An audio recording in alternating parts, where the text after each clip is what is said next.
বিসমিল্লাহির রহমানির রহিম। আসসালামু আলাইকুম। আশা করি আপনারা সবাই ভালো আছেন। আজকে আমরা সূরা বাকারার ৮৭ থেকে ৯২ নম্বর যে আয়াত রয়েছে তার ভাবার্থ বোঝার চেষ্টা করব।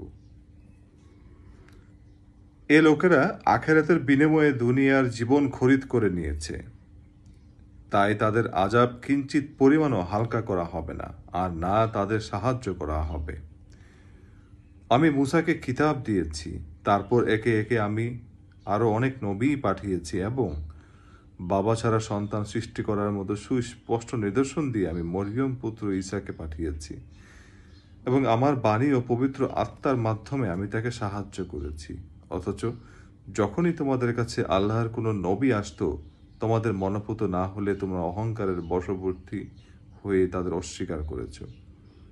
তাদের কাউকে তোমার মিথ্যাবাদী বলেছ, আবার তাদের একদলকে তোমরা হত্যাও করেছ। তারা বলে, হেদায়েতের জন্য আমাদের মন ও তার দরজা বন্ধ হয়ে আছে। আসলে আল্লাহ তাআলাকে তাদের ক্রমাগত অস্বীকার করার কারণে তিনি তাদের উপর অভিসম্পাত করেছেন, অথবা তাদের সামান্য পরিমাণ লোকই আল্লাহর উপর ঈমান এনেছে। যখনই তাদের কাছে আল্লাহর কাছ থেকে কিতাব নাজিল হলো, যা তাদের কাছে মজুদ কিতাবের সত্যতা স্বীকার করে, তাছাড়া এর আগে তারা নিজেরাই সমাজের অন্যান্য কাফেরদের উপর বিজয়ী হওয়ার জন্য কামনা করছিল, কিন্তু আজ যখন তা তাদের কাছে এলো এবং তারা যথাযথ চিনতেও পারল, তখনই তারা এটাকে অস্বীকার করে বসলো। যারা অস্বীকার করে তাদের উপর আল্লাহর অভিশাপ নাজিল হোক।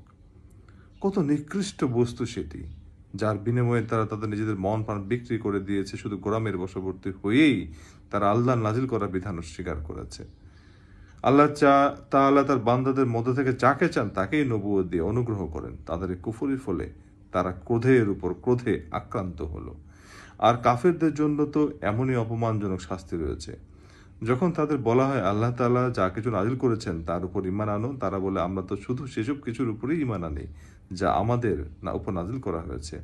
এর বাইরে যা তা তারা অস্বীকার করে, তা একান্ত সত্য। তা তাদের কাছে নাজিল করে আল্লাহর কথাগুলোকে সত্য বলে স্বীকার করে। তুমি বলো, তোমরা যদি বিশ্বাসী হও তাহলে আল্লাহ নবীদের ইতিপূর্বে তোমরা কেন হত্যা করেছিলে? ধন্যবাদ।